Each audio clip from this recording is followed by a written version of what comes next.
Esta segunda parte del curso tiene un poco más que ver con el cómo. ¿Tá? ¿Cómo vamos a llegar hasta ahí? ¿Tá? Ya un poco les adelanté al final de la primera hora, ¿no? Cuando le dije, bueno, vamos a usar todas estas herramientas. ¿Tá? Entonces, lo que les voy a contar ahora es un poco un problema que motiva esto, un ejemplo que motiva estas cosas, y después los problemas que nos plantea ese ejemplo. De paso, aprovecho para mostrarles, vieron que cambié un poco la pantalla, lo que ven acá son los apuntes que yo uso en general. ¿Tá? Van a ver que, por ejemplo, ahora les voy a... Esto es un pizarrón en vivo, lo voy a mover y ustedes van a ver cosas. ¿Tá? Ahora después, en un ratito, cuando empiece con este ejemplo, voy a empezar a escribir un poquito. Pero, y en general a veces lo que voy a hacer es traer el pizarrón de la clase pasada a veces. Y eso es lo que van a ver en los apuntes. ¿No? En los apuntes van a ver una cosa así. Un PDF con los apuntes míos. ¿Tá? A veces es útil tenerlo acá para recordar una cosa que vimos la vez anterior. ¿Tá? Bien. Entonces, voy a acomodar el pizarroncito.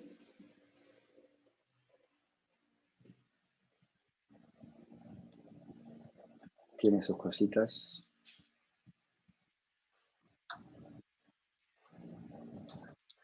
Bien. Entonces, un poco para entender la filosofía del curso viene este ejemplo de la incubadora. ¿Tá? Una incubadora de huevos, ¿tá? Su objetivo es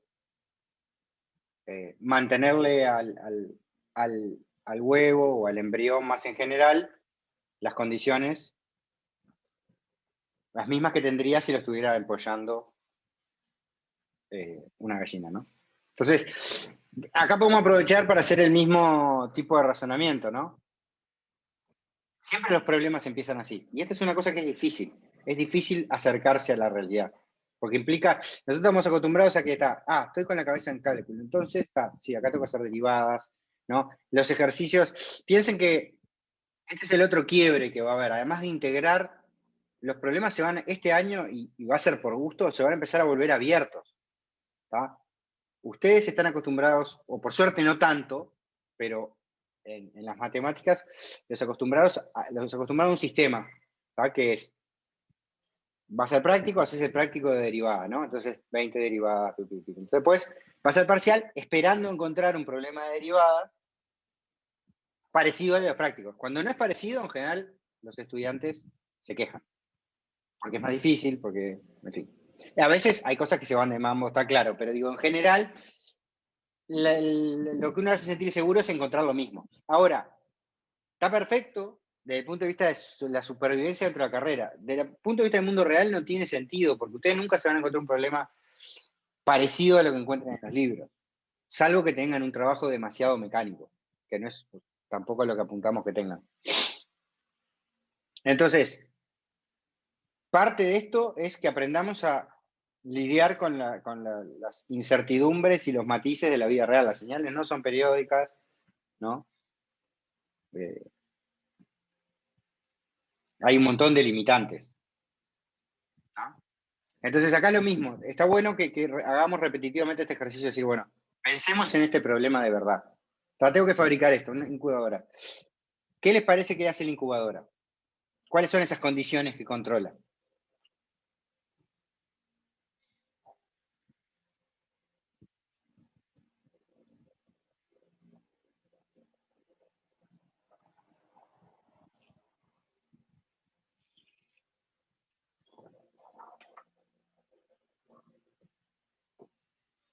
¿Qué dicen?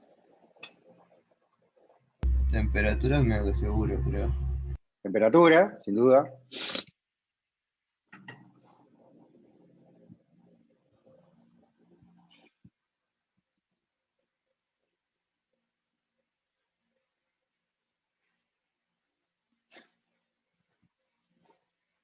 La humedad también. Una cosa media básica también que es un poco trivial, pero Hay también hasta un elemento de protección mecánica, ¿no? O sea, que no le den un golpe y lo rompan, ¿no? ¿Ah? Entonces, de vuelta, siempre el primer paso en el modelado vas a tratar de entender cuáles son las variables relevantes. Y el segundo paso vas a tratar de entender qué son. Ahora sabemos que la temperatura va a ser constante. ¿Qué piensan?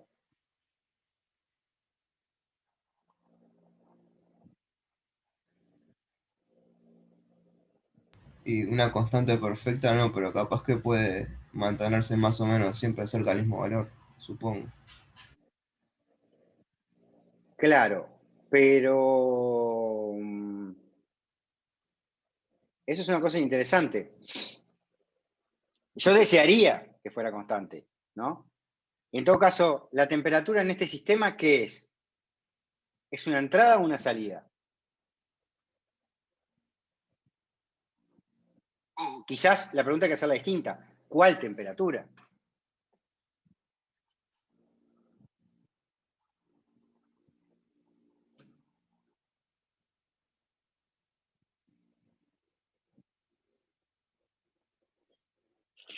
O sea, vos a la incubadora le decís la temperatura que querés que tenga y después, o sea, si según el mecanismo que tenga, según qué tan bueno sea el mecanismo, es la temperatura que va a tener efectivamente dentro de la incubadora, ¿no? Exacto. Entonces, acá es como distinto que el arroz, ¿no? En el arroz yo estaba como más concentrado en predecir lo que pasaba. Pero acá es diferente, acá yo más bien quiero controlar. Quiero ponerle un objetivo y pongámonos acá en el rol de que quisiéramos construir una incubadora, ¿no? Si queremos construir, entonces de alguna manera piense que está la temperatura. A ver, imagínense que empiezo, ¿no? Estoy en invierno, hay 10 grados. Seguramente la temperatura, la verdad no sé la temperatura corporal de un pollo o de un huevo que necesita, pero debe ser por arriba de 25 seguro. Entonces, si vos tenés 10 grados y traes el huevo, los ponen gallinas, ¿no? Entonces, claro, lo sacan de la gallina y lo ponen acá. Cuando lo ponen, está a temperatura ambiente, ponen que hace frío, que hay 10 grados. ¿Está? La temperatura no va a ser así y va a pasar a 30, ¿no? Entonces, lo que quiero decir con esto es que va a haber un tiempo entre que va llamemos la temperatura real y la deseada, ¿no?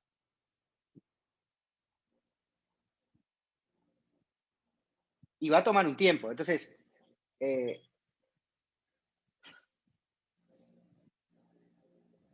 ¿cómo se, digamos, qué elementos se imagina que habría acá adentro, por ejemplo, para hacer funcionar esto? También intuitivamente, sin nada sofisticado. O sea, si tengo 10 grados, tengo que llegar a 25. Primero, ¿cómo sé que tengo que llegar o sea, ¿no? ¿Y qué pasa si hay 40 grados? Como acá en Paysandú, por ejemplo. No siempre hay que calentar acá, ¿no? ¿Qué es lo primero que hay que hacer? Antes que nada. O sea, como tomar un dato inicial y ver dónde estás, para ver a dónde querés llegar. Claro, hay que O medir, sea, ¿no? claro, tenés que medir. Ahora, está, medir. Después que mido y me da 15 grados. ¿Qué hago?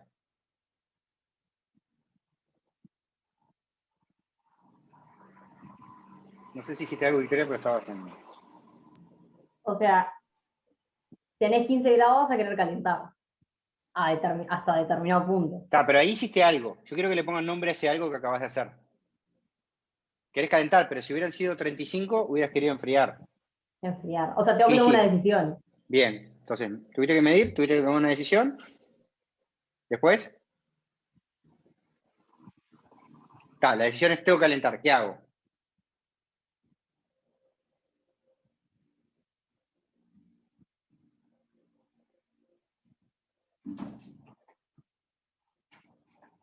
Lo que se les ocurra. Invento casero. Primero casero, después le ponemos nombre, pero vamos a empezar de a poco.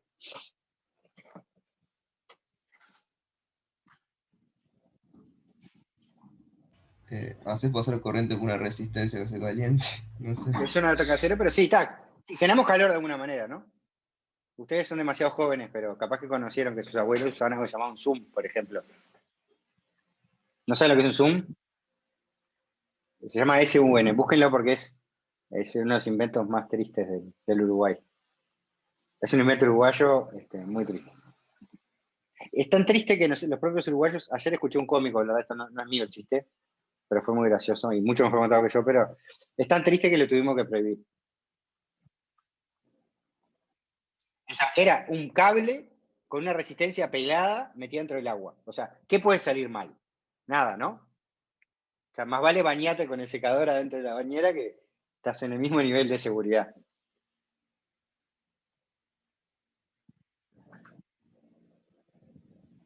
Bueno, salvando en fin, es una manera de calentar, hay 80 maneras de calentar, pero digo, necesito un elemento, vamos a tratar de qué hace ese elemento. Manuel lo dijo bastante bien. Agarra electricidad y lo convierte en calor, ¿no? ¿Qué hace digamos, y qué es lo que mide? ¿Cómo se llama lo que mide temperatura?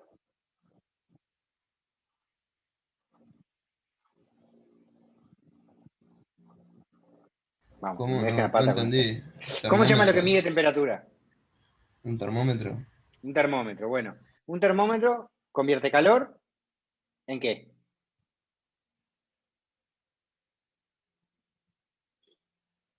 El termómetro que les ponía, bueno, no sé, ustedes son de vuelta, son muy jóvenes. Capaz que ellos usaban La, termómetros digitales, pero. la de mercurio. El de mercurio, por ejemplo, era un termómetro que. Bueno, pero ¿en qué? O sea, la magnitud que vos mirás, ¿qué es en el mercurio? Volumen. El volumen o la altura, ¿no? Entonces, de alguna Sí. manera, el termómetro es una cosa que ustedes van a ver más adelante cuando lleguen a instrumentación, falta mucho, que es lo que se llama un transductor. Transducir significa agarrar una señal, una magnitud física cualquiera y convertirla a otra magnitud física cualquiera. ¿Por qué uno hace eso? Porque en general es más fácil.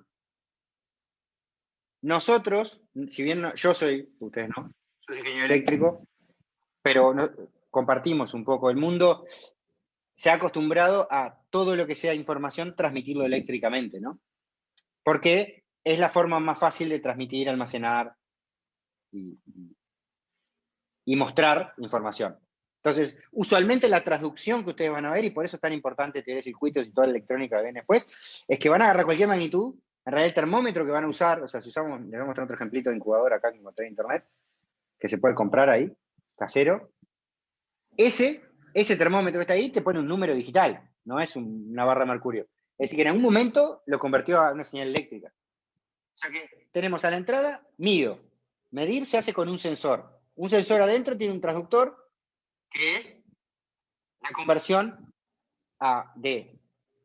eh, ¿cómo se llama? De magnitud física, en este caso calor, a electricidad, ¿no? Luego decido, ¿dónde les parece que se hace la decisión?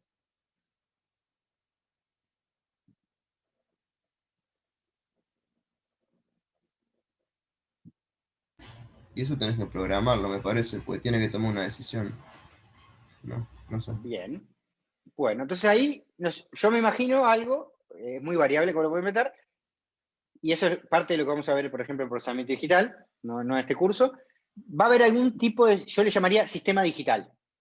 Puede ser, ustedes con un circuito pueden tomar una decisión. No sé si llegaron a ver en teoría de circuitos, algún circuito con un diodo o algún umbral, si no lo van a ver en electrónica, pero se puede hacer circuitos que tomen decisiones medio chotas. Si la decisión es compleja, probablemente tengan o una computadora grande o algo como un Arduino, ¿tá? Una computadorina, mini computadora, pero evidentemente algo programable o que pueda tomar algún tipo de decisión hay. ¿Está? O sea, ahí ya tenemos, ¿no? Electrónica para censar, un poco de programación para medir, para decidir, y después eso, que es un nombre más raro, se llama actuador. Es el proceso inverso. Cuando yo, como dijo Manuel, agarro el que toma la decisión, manda una señal eléctrica a la resistencia y le dice, genera calor. ¿Ah? ese proceso también es una transducción. Estoy convirtiendo al revés, energía eléctrica a calor. Y eso en general se llama un actuador. ¿Está? Un sensor, llamémosle decisor y actuador. Los tres componentes. Eso es lo mismo que pueden haber visto en el autito, ¿no? Los mismos tres componentes. Y en cualquier sistema casi de ingeniería. Siempre están esas tres cosas. Medimos, decidimos algo y actuamos, en consecuencia. ¿Está? Todos estos nombres y estas cosas se las estoy poniendo para que empiecen a generar en su cabeza esta idea de analizar, y empezar a ponerle nombres a las cosas. ¿Está? Bueno, finalmente, para rematar, este es un diagrama posible. Hay muchas más cosas que hay que hacer, ¿no? A veces se les pone un sensor individual a cada uno, un soporte, a veces se rotan, se hacen girar los huevos, se le puede poner un ventilador para que circule el aire, una termocupla es un elemento que permite medir la temperatura, la resistencia eléctrica está acá, ¿no? Este es un lindo diagrama, más o menos. ¿Está? Para ser eficiente. Luego, cuando uno quiere dejar la simplificación y ir al mundo real, hay un montón de cuestiones, ¿no? Tenés que tener un aislamiento, porque si no generás calor, pero se te pierde, y entonces tu sistema funciona, pero no es eficiente. ¿Ah? En fin, tengo un millón de cosas. ¿Ah? Lo que me importa acá es, miremos un poco las señales. ¿Ah? Entonces ahora se me va a pasar al cuadernito. ¿Ah? Imagínense.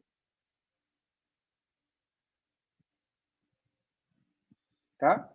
En algún momento la tengo que prender, ¿no?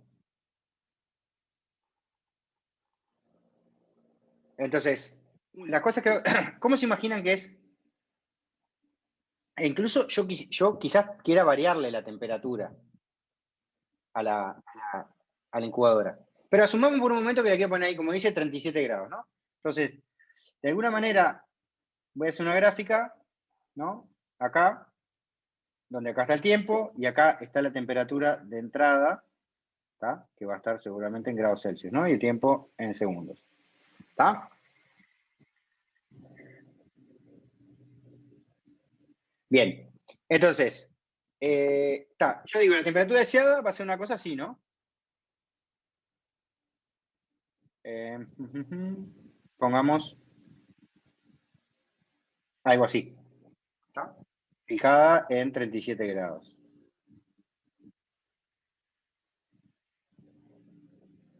¿Está? Ahora, pregunto, eso es cuando la aprendí. ¿Y cómo modelo matemáticamente cuando estaba apagado, por ejemplo?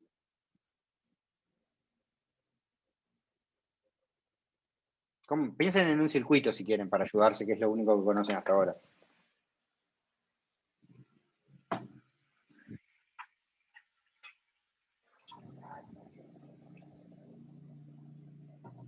¿Cuánto vale antes de cero esto? La temperatura ambiente, ¿no? Claro, por ejemplo, podemos suponer que la temperatura deseada cuando la cosa está apagada es la temperatura ambiente. Con lo cual el sistema no haría nada. Ponele, podría ser una manera de...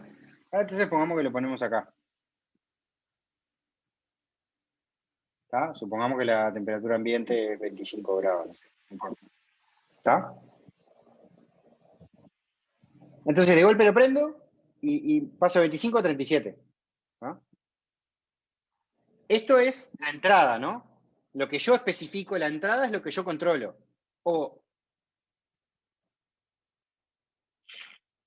mejor dicho, no es la palabra más feliz, yo controlo. La entrada es lo que no es parte del sistema, lo que el sistema no determina. ¿Sí? El sol era una entrada, porque no es algo que la planta pueda hacer. La planta lo que puede hacer es, en base al sol que tiene, el agua que tiene, determina cuánto crece. Eso es lo que hace el sistema. Acá lo mismo, esta temperatura viene de afuera, se la pongo yo, es una entrada. ¿Está? ¿Cómo responde? ¿Cuál es la salida? Y bueno, como dijimos, no es posible físicamente pasar de 25 a 37 de un saque. Entonces, en realidad nosotros esperamos que la temperatura de salida, la voy a poner arriba, pero es la misma, sería así, y bueno, en un momento empieza a subir, como quien dice, parecido a la carga de un condensador, ¿no? Usted carga un condensador, pasa lo mismo. Ustedes tienen el circuito abierto, o sea, voltaje cero, ¡pum! Le pusieron 5 voltios y el condensador carga. Es el mismo tipo de señal. Entonces,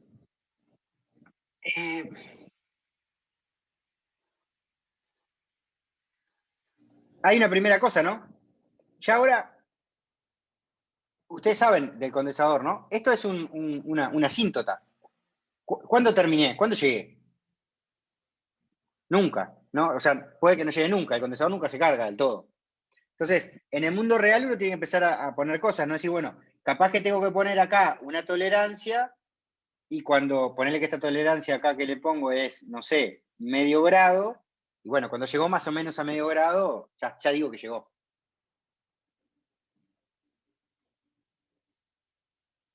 Entonces, capaz que si yo conecto una resistencia, este tiempo le voy a llamar tau, que demoró, importa. ¿Qué pasa si eso son 5 horas? Capaz que se me mueren todos los pollos, ¿no?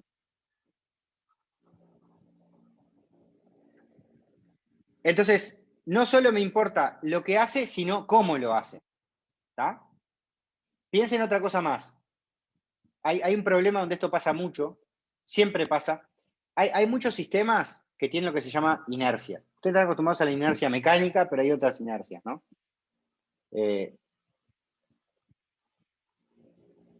Por ejemplo, es un problema muy conocido, hasta se usa para enseñar, que es el problema de la ducha, ¿no? El problema de la ducha es, vos te vas a duchar, mueves la canilla, y estás tratando de hacer esto mismo, ¿no? Pongo una temperatura deseada. Y en general es algo que tengas la canilla así que tengas muy fino, nunca le embocás, ¿no? Entonces, ¿qué pasa? Le das, de vuelta, el agua de la canilla no sube instantáneamente, ¿verdad? Ustedes la ven subir. O sea que ven una curva como esta que yo estoy dibujando acá, ¿verdad? Entonces, hay dos opciones. El paciente la va subiendo a poquito, es la curva verde, ¿no? Y está el ansioso que le da del todo. ¿Qué pasa con el ansioso? El ansioso le pasa algo así. Agarra la curva, viene así y hace esto. Y ahí se quemó. ¿Y qué hace? La baja. Pero como es ansioso, la baja demasiado. Entonces, ¿qué le ocurre? Hace esto. Entonces, ¿qué termina pasando? Termina haciendo una cosa así hasta que en un momento termina donde él quiere. ¿Está? Esto tiene un nombre técnico, aunque parezca un chiste lo de la ducha. Esto que está acá se le llama sobretiro.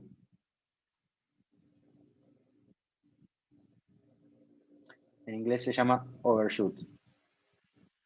¿Ah? Entonces, también nos va a importar aprender a modelar de las señales estas cosas. ¿Cómo logro que el sistema sea más rápido o más lento? Porque la amarilla es rápida, pero tiene ese problema. ¿Qué pasa si el sobretiro llega a 50 grados?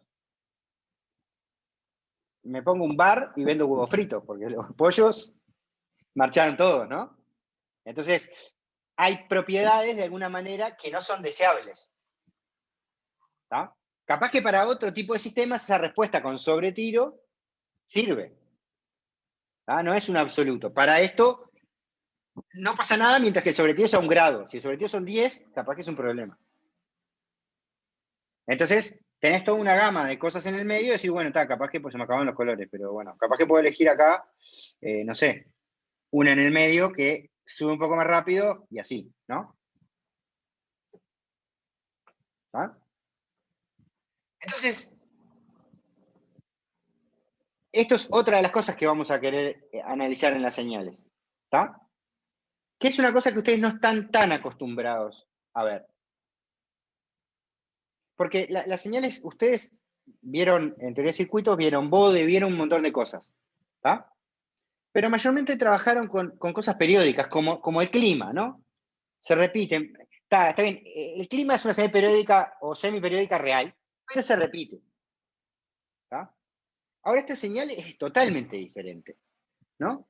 Porque esta señal, y de alguna manera, cuando uno mira una señal periódica, se está concentrando justamente en la repetición y como que todas esas pequeñas oscilaciones que había las tendemos a ignorar, no nos importan. Capaz que hasta, si usamos algo de la jerga que vi antes, le podemos llamar ruido. No nos importa eso. Ahora, ¿qué pasa? Acá, ¿me importa lo que pase dentro de 10 horas? No, yo creo que en 10 horas, sea por el camino verde, el amarillo o el azul, voy a estar con la temperatura de 37. O sea, cuando en la periódica el régimen, lo que pasa en el tiempo infinito, importa, acá no importa. Acá importa el transitorio. ¿Y quién origina el transitorio? Esta entrada que cambia de estado, que pasa de 25, ¿ah? Que es lo que se llama un escalón. ¿Ah? Y pensemos un poquito en el escalón, ¿no? Ahora, yendo a matemáticamente. Uno de los cambios de concepto que vamos a tener en este curso es, cuando ustedes calculaban la derivada del cálculo, ¿qué hacían? Tenía una función rara, fea, que les daban para complicarlos en el parcial. Bueno, calculaban la derivada y yo qué sé, si había un punto donde pasaba esto, ¿qué pasaba? La función azul.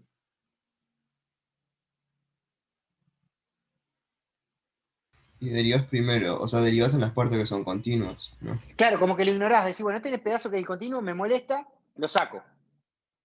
Y me centro en lo otro. De alguna manera en cálculo se concentraron en el caso lindo, en todos los lugares donde la función se porta bien. Yo les estoy diciendo, en este caso, que el lugar donde se porta bien la función no interesa, no te dice nada, es constante, no sirve para nada. Acá nos interesan las discontinuidades. Entonces, si quieren poner un título a este curso, es la matemática de las discontinuidades. Eso lo van a aprender. ¿Cómo vamos a lidiar con funciones discontinuas? Que no sabemos derivarlas. Sin embargo, vamos a necesitar derivarlas. ¿Qué vamos a hacer? ¿Se puede derivar? La respuesta es sí, pero de otra forma. ¿Ah? Entonces, este ejemplito de la incubadora, además de hacerles otro paseo por el modelado, me abre la puerta a lo que les voy a contar ahora, que es una breve historia chiquita de la matemática para entender cómo la humanidad ha lidiado con esto.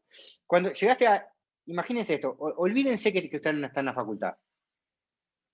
¿Por qué se tienen que olvidar que están en la facultad? Porque hay una confusión que yo insisto mucho entre, les voy a poner un ejemplo muy, muy choto, ¿tá? Para que entiendan esto. Ustedes de que nacieron, ustedes, sus padres, sus abuelos, usan un cuchillo, ¿no? ¿Tá? Para comer. Para otras cosas también, pero pensemos en comer. ¿Por qué comen con un cuchillo?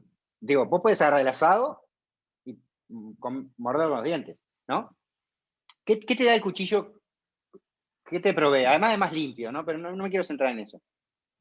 No estoy hablando de los modales. ¿Qué les parece que hace un cuchillo?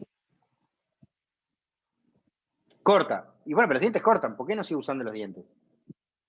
Para controlar mejor lo que comes, la cantidad. La cantidad, y capaz que corta mejor un cuchillo, ¿no?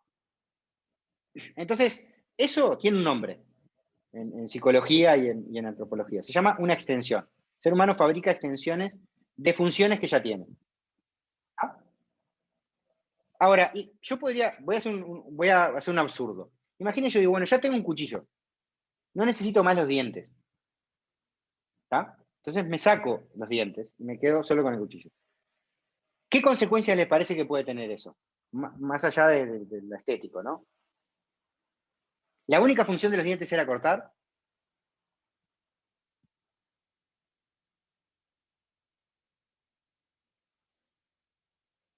Por ejemplo, sin los dientes no se puede silbar. ¿Tá? Entonces, hay una confusión, me fui bastante por las ramas, pero me gustaría que se queden esto de este curso. Hay una confusión entre las herramientas y los fines. ¿Tá?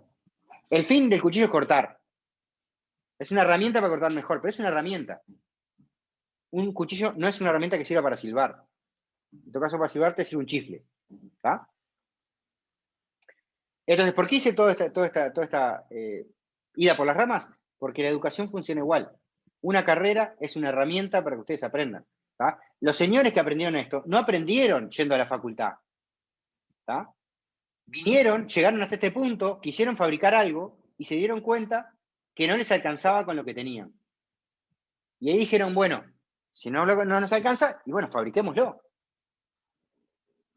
Fabriquemos necesito clavar un clavo, pero nunca tuve un martillo. Le estoy pegando con la mano y me lastimo. Bueno, fabrico un martillo. Esto es igual.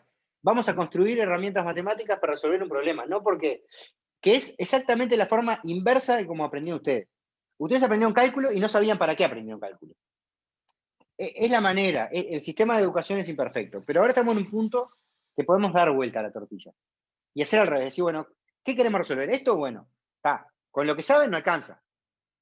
Entonces, tienen la opción, o no aprenden a resolver esto, o aprenden más matemáticas. Ese es mucho de las herramientas del cálculo. Ustedes piensen que en este curso van a ver condensado en un semestre lo que a la humanidad le llevó 300 años desarrollar. ¿Está? No fue, entonces, es muy difícil que les resumamos 300 años en un curso y entiendas el por qué. ¿Está? ¿Saben por qué se inventó el estetoscopio? ¿Y quién lo inventó?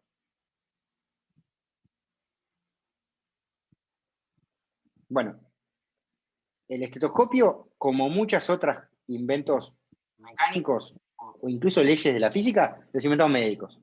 ¿Está? ¿Sabes por qué los inventaron? Porque necesitaban resolver un problema. El estetoscopio era porque era inapropiado.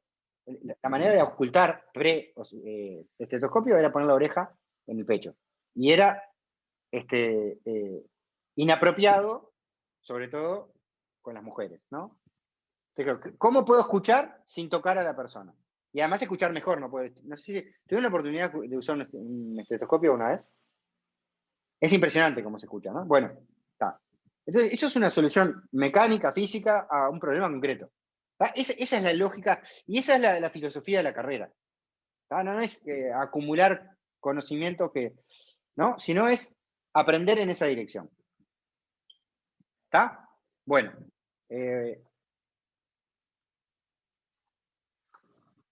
Sigo con esto. ¿Está? Entonces ya pasamos por la incubadora. ¿Está? Entonces, ahora sí voy a meterme en las matemáticas. Esto va a ser un repaso, pero realmente para mí este repaso es importante porque, primero, recordarles nombres que se olvidaron, y segundo, vamos a hacer un camino muy parecido a este. ¿Está? La humanidad en un momento se enfrentó a esto. Yo tengo 3 vacas y el vecino tiene 10 gansos. Los quiero cambiar. Me sobra, me falta, ¿cómo hago? Tenía un cierto ganado. ¿Sigue estando el mismo o perdí alguno? ¿Está? Entonces, desde muy temprano en la historia, se intentaron diferentes formas de contar. Y contar simplemente fue una manera de resolver problemas prácticos, de comercio, de guerra, de lo que fuere. Hay un montón de ejemplos de sistemas simbólicos así. Perdón, que perdí el mouse, no sé qué le hice. Acá. Sistemas más simbólicos así, sistemas más parecidos a lo que tenemos ahora, donde hay alguna especie de símbolos con valores distintos y combinaciones. Fíjense que acá tenemos el 5, el 10, y el 50 es el 5 con el 10, ¿no? Es como un intento primitivo de hacer lo que hoy hacemos con los números, ¿no?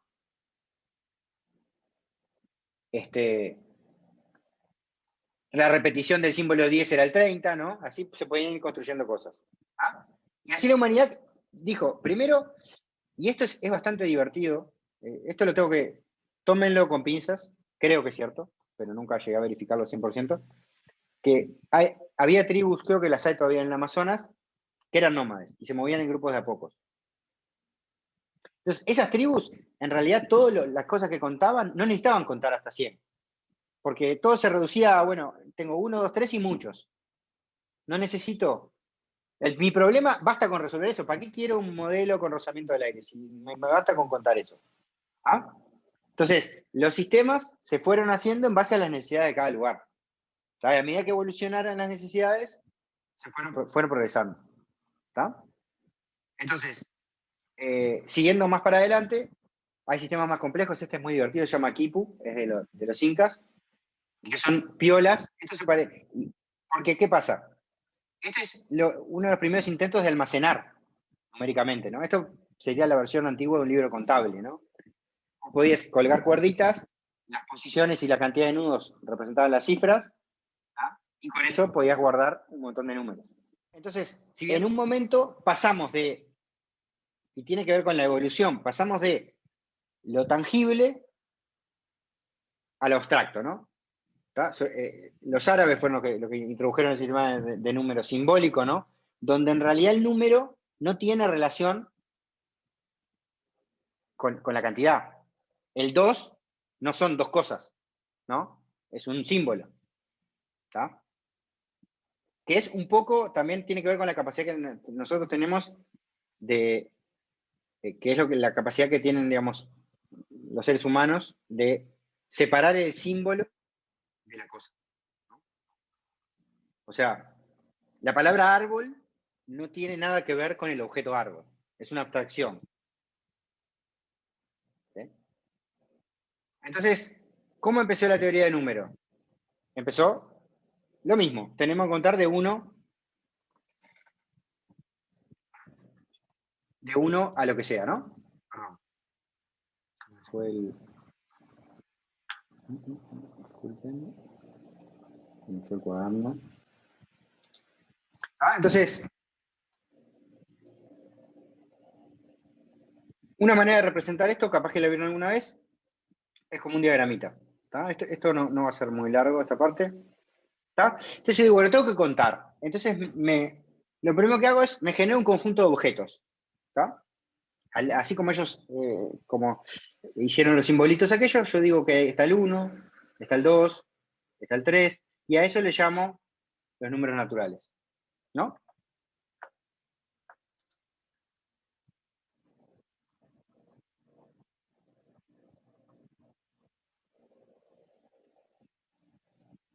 ¿Y se acuerdan cómo se definen los números naturales?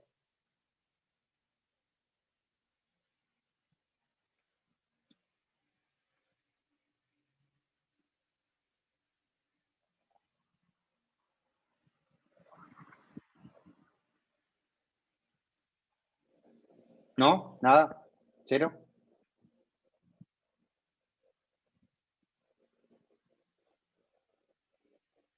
¿Se acuerdan cómo se define cualquier cosa en matemáticas? Geometría se tiene que acordar. ¿Qué es un punto?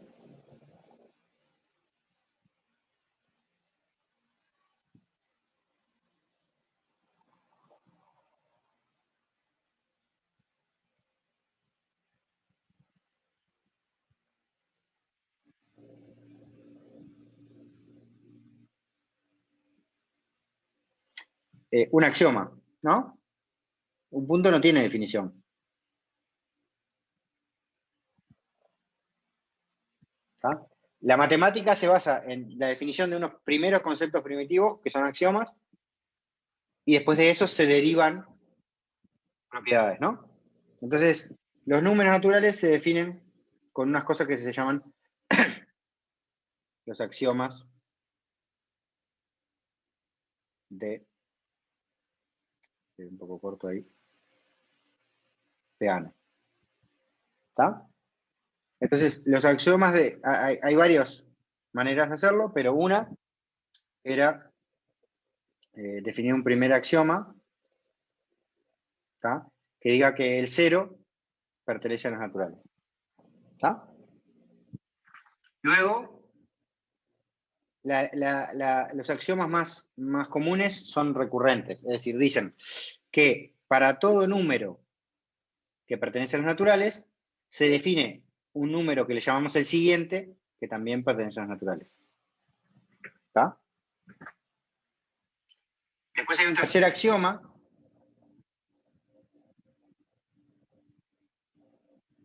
que dice, para todo n y m, ¿sí?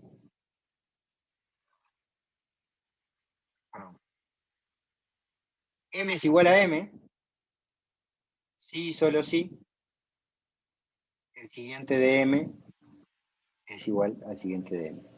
¿Tá? De alguna manera es como declarar la unicidad del siguiente, ¿no? Y el cuarto axioma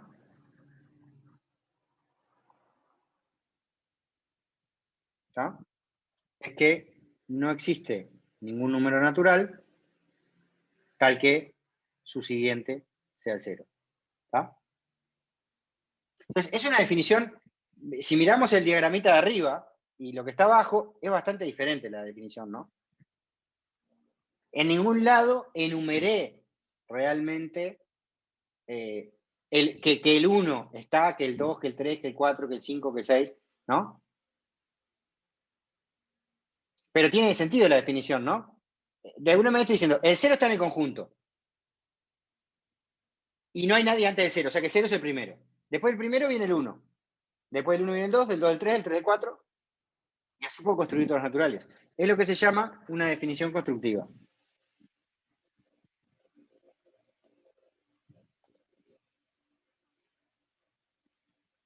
¿Se ve bien la letra? Sí. ¿Ah?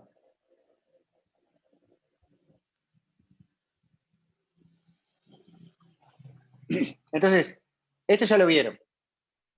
¿Qué me importa esto? ¿Me importa que memoricen las acciones de piano? No. Me importa que presten atención al proceso de construcción de los números. ¿Está? O sea, estos axiomas, ¿qué hacen? Definen mi conjunto, definen el conjunto de números naturales. ¿Está? Definen mis objetos. Y quiero recalcar esto porque es exactamente la manera de pensar que vamos a usar en el resto del curso. Lo primero, antes de empezar a nada, tenés que definir las cosas con las que vas a trabajar.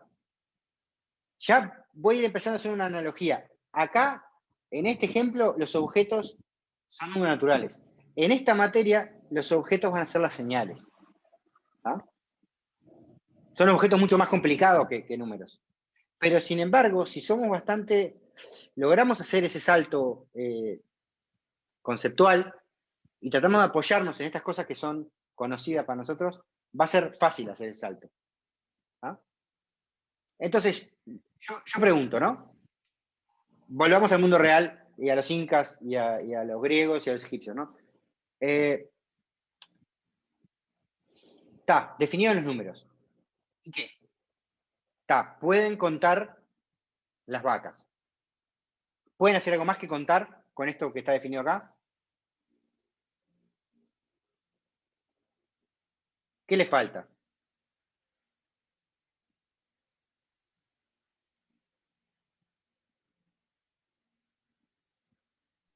No sé, propiedades o algo que te permitan operar. Por ejemplo, sumar las vacas, ver Sí, cuántas vacas la palabra están. propiedad la sacaría. Operación, ¿no? Necesitamos operaciones, Bien. necesitamos hacer Ok. cosas con los objetos.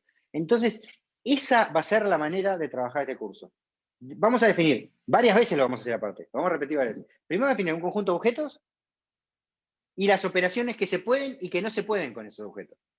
¿Tá? Y, bueno, vamos a hacer eso y después sigo. Bueno, entonces, voy a pasar de página, ustedes pueden seguir por ahí nomás, que imagino que tienen. Vamos a ver las operaciones, ¿no?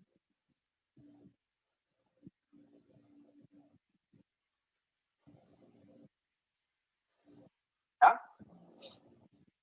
Entonces, la primera operación que voy a definir es la suma.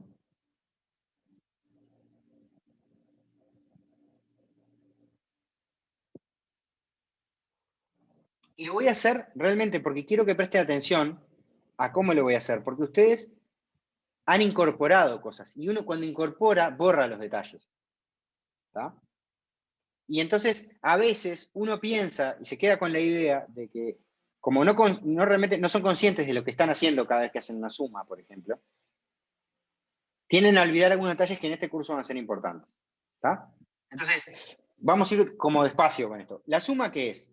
La suma es un operador, ¿tá? Que define una correspondencia entre números.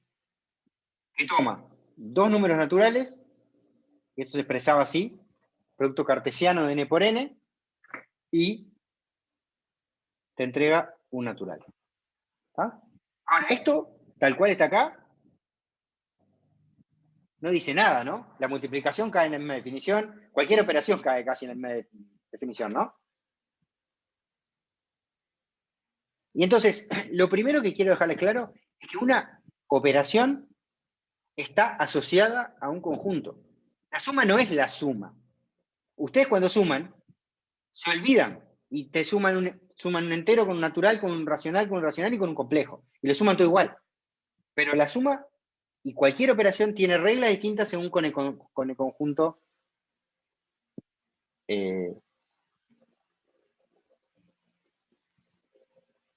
con el conjunto que estés trabajando. Por ejemplo, hay una cosa que ustedes vieron también en el liceo y en cálculo, que es, luego se definen lo que son estructuras.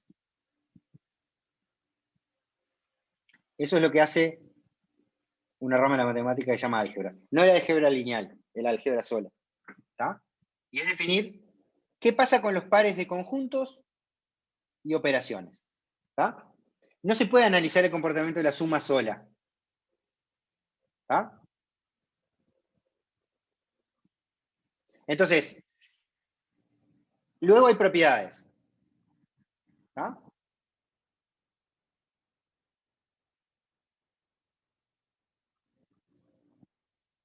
Por ejemplo, una propiedad es lo que se llama clausura. ¿Está? ¿Clausura qué es? Si agarro dos números, lo voy a poner acá arriba, así no tengo que ponerlo cada vez. Si tengo dos números naturales y los sumo, A más B pertenece a los naturales. ¿Sí? O sea, en otras palabras, si vuelvo momentáneamente al diagrama de Venn acá arriba, ¿está? Lo que estoy diciendo es que si yo agarro dos de estos, por ejemplo, este y los combino mediante la suma, me dan ese que también está en conjunto, ¿no? No me voy para afuera. ¿De acuerdo? Bueno. ¿Está? Bien. Entonces, la propiedad es de la operación y del conjunto. Es importante eso. No es solo de la operación. Bien. Sigamos con otra propiedad. Asociatividad.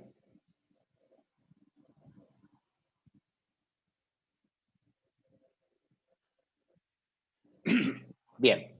Asociatividad ya la conocemos, ¿no? Si tengo A más B y después le sumo C, lo que me decía es que puedo cambiar el orden, sumar sumar B y C primero y después sumar eso, ¿no? Entonces, la suma en los naturales lo cumple y esto también lo cumple, ¿no?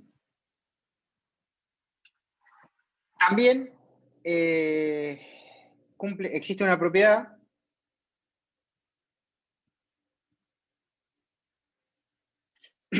una propiedad, para decirlo vuelta claramente, una propiedad es algo que se cumple o no se cumple. No estoy diciendo que los naturales lo tengan. Estoy enunciando propiedades y viendo si las cumple o no. ¿Está? Entonces, existe una propiedad que se llama del elemento identidad.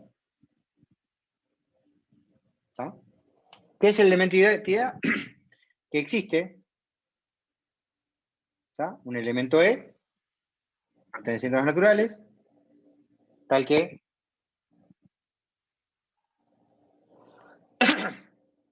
primero, bueno, ya lo sé, si lo sumo ya pertenece a los naturales, pero si lo sumo un número cualquiera, perdón, lo tengo que escribir así, para todo n perteneciente a naturales, ese elemento de identidad más un natural da el propio natural. ¿Está? Esta es una propiedad enunciada de forma general. Sabemos que para naturales ese elemento es el cero. También se le llama neutro acá. ¿Sí? O sea, el que no hace nada, ¿no? Lo meto en la operación y no hace nada. ¿Ah? Y ahora hay una propiedad más, que es la última que me quiero centrar, es esta. Es lo que llama el elemento inverso. ¿Ah? ¿Cómo se define? Se define como que para todo n perteneciente a los naturales, estoy haciendo adredes generales, ¿ah? Las definiciones. Para cualquier operación en el planeta, no solo para la suma. Aplicadas a la suma, las cosas tienen nombres específicos que ustedes ya conocen. ¿Tá? Para todo n existe un elemento inverso que le voy a llamar n a la menos 1, ¿tá? Que también pertenece a los naturales y que cumple, que puesto en la operación junto con el elemento original, da el neutro. ¿Tá? O sea, en otras palabras, perdón, que n por más n inverso Da.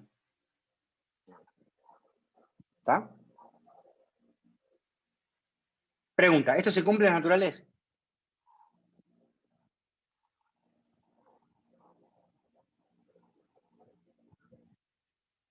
No tenés inverso, ¿o sí? Pero Porque inverso sería... en el sentido que lo acabo de definir, no en el sentido de 1 sobre n, ¿no? Sí, sí, sí, sí. Claro, por ejemplo, puedo encontrarme un ejemplo, ¿no? X más 1, ¿qué X? Ahí X sería el inverso de 1, ¿cuál sería? No existe.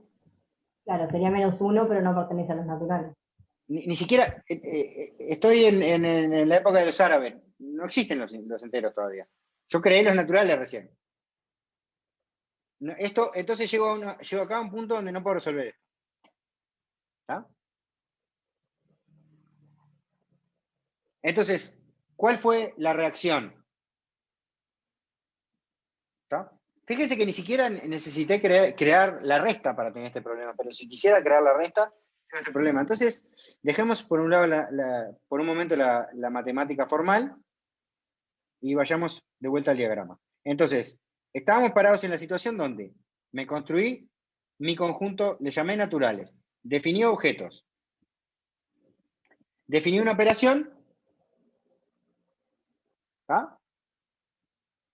Incluso puedo definir la resta también, defino varias operaciones, pero siempre tengo varias operaciones. Vamos a poner las operaciones verdes, ¿no? Aquellas que combinan y funcionan, pero después de repente se me ocurre hacer una que es 1 menos 2, ¿no? Se me ocurre restar, perdón, menos, ¿está? Y eso ya no tiene respuesta. O sea, ¿qué pasa si yo le doy al vecino una vaca y él me da 2 ovejas? Y bueno, quedé en deuda con el tipo. ¿Está? ¿Cuál fue la solución? Creemos un nuevo conjunto, donde aparece un elemento nuevo, un -1. ¿Está? Y ahora, ¿qué gané con esto? Lo voy a dejar por acá, al costado. ¿Está? Mi operación original, que era la resta, que en principio la resta para un montón de números es cerrada, es decir, siempre que un número, ¿cómo le llamaban? Nunca me acuerdo cómo se llama cuál. El sustraendo y el... Bueno, no me acuerdo. Si el primero es más grande que el segundo, funciona, ¿no? Pero ni bien lo hago al revés, se me rompe. Ahora, si yo agrego este nuevo conjunto, la resta la resolví, ¿verdad? Entonces, uno puede decir, bueno, está, llegué, listo. Me aburrí de estudiar matemáticas, se terminó acá. ¿No? Esta historia ya la conocen. ¿Ah? Pero me quiero centrar en dos cosas. Cuando uno hace esta extensión, ¿tá? Se pierden cosas, ¿no? Los números enteros son menos intuitivos que los números naturales. Uno. Dos, uno trata de hacer una extensión, pero no de cualquier manera. Trato de que las operaciones se comporten parecidas. O sea, la resta que yo defino para los enteros, si la restringo al subconjunto de naturales, funciona igual. Eso es muy importante que ocurra. ¿Está? O sea, que acá voy a ir anotando algunas cositas, algunas observaciones. Acá abajo. ¿Está?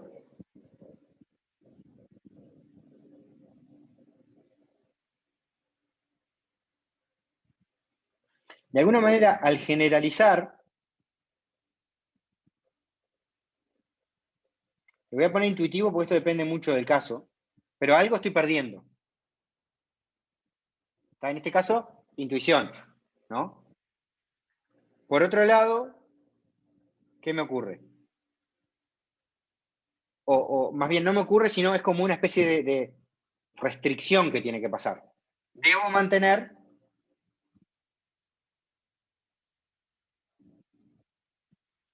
el comportamiento.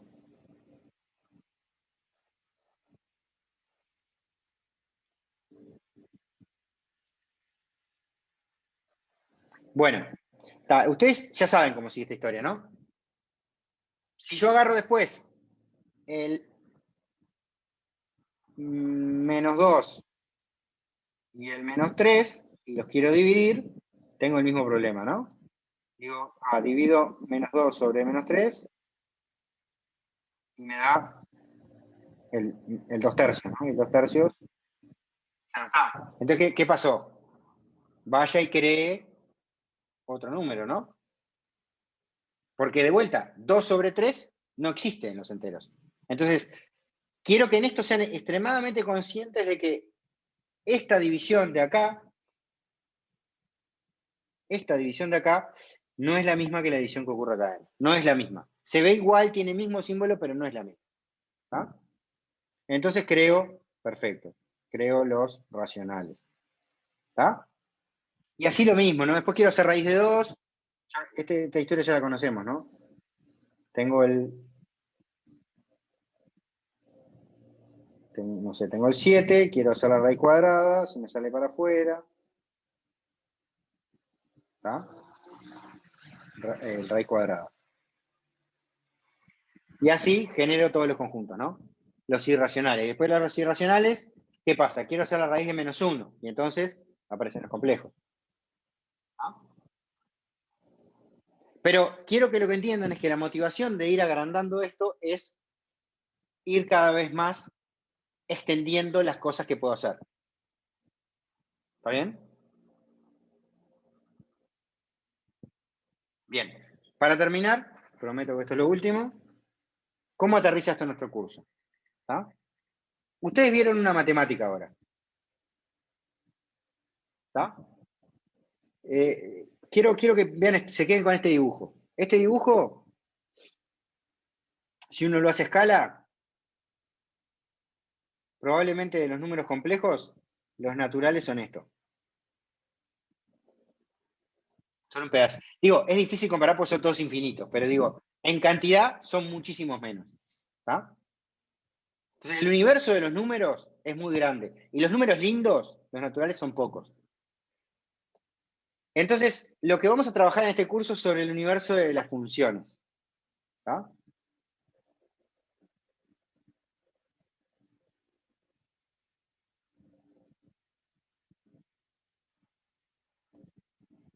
Entonces, primero, tenemos que definir qué es una función linda. Lo vamos de vuelta, la matemática viene en la clase que viene. Esta es intuición. Si yo hago ese mismo dibujo, ¿está? Las lindas son las que, donde todo lo que saben de cálculo funciona, ¿no? ¿Quieren derivar? ¿Cómo tiene que ser?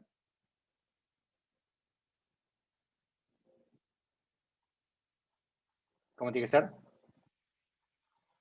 Continuo. Continuo, ¿no? Entonces, bueno, vamos a hacer un concurso de belleza de funciones. ¿Ah? Esta función que les voy a dibujar es continua, ¿verdad? ¿Y su derivada cómo es?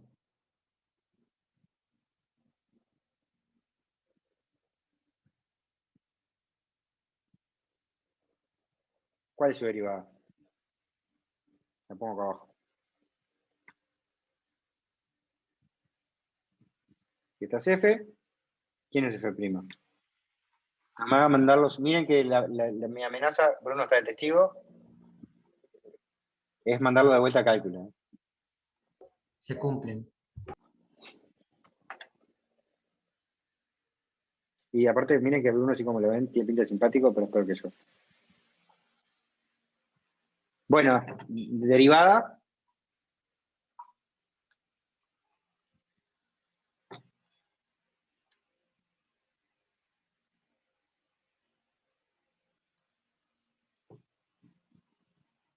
Derivada de una recta, vamos, rápido, rápido, rápido.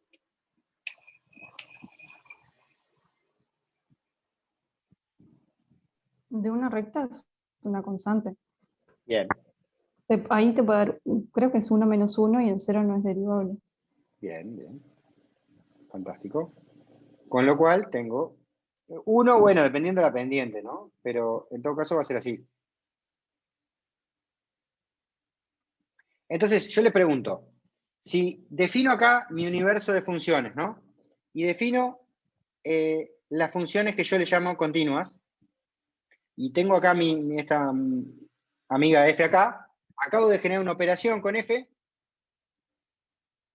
que la saca del mundo lindo, ¿no? Esto ya no es continuo. Entonces, hay una analogía entre lo que estoy mostrando. Hay operaciones que cuando las aplico con ciertas funciones, y peor, ya f' ya se me complicó derivarla con lo que sé hacer hasta ahora, ¿no? Ustedes vieron una noción, posiblemente, que se llama una función Cn. ¿Lo vieron eso?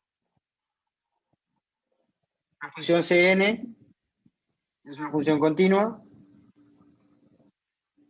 con n derivadas continuas.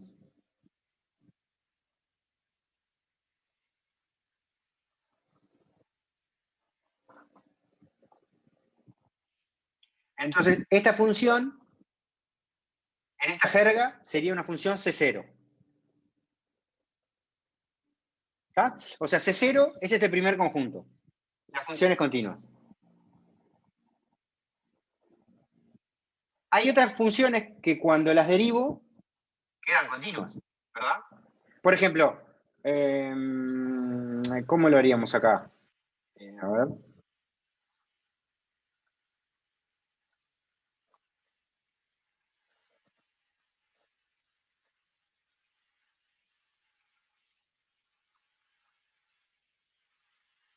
Tendría que ser una parábola para que la parábola me dé una recta y la recta me dé una constante, ¿no?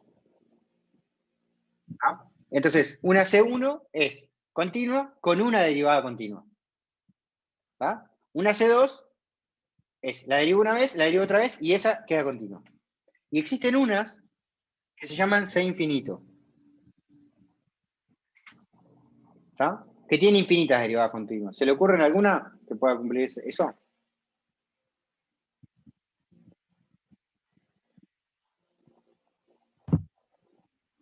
Seno y coseno. Seno y coseno y todas las trigonométricas, ¿no? Son todas. Eso, sí. Seno como alternan, siempre da lo mismo. Entonces, ahora, si tuviera que hacer un dibujo del mundo de las funciones, terminaría en una historia. En realidad, el mundo de las funciones no tiene un nombre, pero le voy a llamar F grande. ¿Tá? El conjunto de todas las funciones del universo es gigante. El conjunto, hay un conjunto infinitesimal, chiquitito, que es la C infinito. ¿Tá? Ustedes piensen que las propiedades son como un filtro. Cada vez que uno aplica un filtro, se queda con menos cosas. Por ejemplo, si yo digo, ¿cuántos de esta reunión son hombres? 2. ¿Cuántos tienen canas? 1. ¿No? A medida que empiezo a exigir ciertas propiedades, voy restringiendo el conjunto. De la misma manera, las funciones son muchas. Cuando digo, ¿cuáles son continuas? Capaz que estas. O sea, estas son las C0. C0 son solo continuas. Si le pido que sean continuas, pero además tengan una derivada continua, esta de acá ya quedó afuera. O sea que, de alguna manera, C1 es este conjunto. ¿Está? Y me meto más para adentro. Si le pido 2, me voy metiendo más para adentro hasta que sea infinito, es un conjunto infinitesimal. ¿Está? Entonces, lo que les quiero decir es que las herramientas del cálculo diferencial que ustedes conocen viven acá. ¿Está? Esta es la casa de cálculo 1. No le voy a poner C1 porque parece igual.